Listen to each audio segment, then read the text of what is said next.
యేసన్న గారి గురించి చాలా మంది సాక్ష్యాలు చెప్తుంటే వింటున్నాం. ఎక్కడ సభ జరిగినా, ఏ సభ దగ్గరికి వెళ్ళి స్లిప్పులు పంపించేవాడంట. అయ్యా ఒక పాటకు సమయం, అయ్యా ఒక పాటకు నాకు సమయం కావాలని బ్రతిమలాడేవాడంట.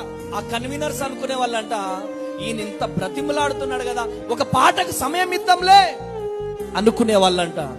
చివరిలో అందరు వెళ్ళిపోయిన తర్వాత చిన్న బ్యాగ్ వేసుకొని, చిన్న బుక్ పట్టుకొని, ఎండిపోయిన ఎముకలాగా ఉండేవాడంట. పాట ఇచ్చినప్పుడు పాట పాడగానే మురిసిపోయేవాడంట. తిండికి గతి లేని పరిస్థితి.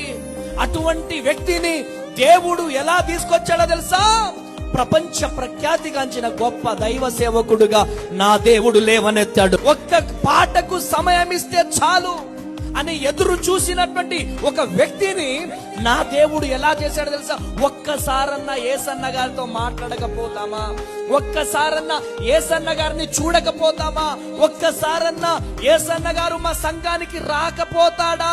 ఆయన రాక కోసం కొన్ని కోట్ల మంది ఎదురు చూశారు. ఒక్క పాట కోసం అవకాశం అడిగినటువంటి ఆ గొప్ప దైవ సేవకుడే ఈ రోజు ఆయన రాసిన పాటలే ప్రపంచమంతా పాడుతుంది. ఈ రోజు అటువంటి గొప్ప దైవ సేవకుణ్ణి దేవుడు లేవనెత్తాడు. ఆయనను లేవనెత్తడానికి గల కారణం ఏంటిదంటే, మనుషులను ఆశ్రయించలేదు ఆయన, నా దేవుణ్ణి మాత్రమే ఆశ్రయించాడు. కాబట్టి ఈ రోజు యేసన్న గారు హోసన్న మినిస్ట్రీస్ అంటే తెలియనిటువంటి వారు లేరు.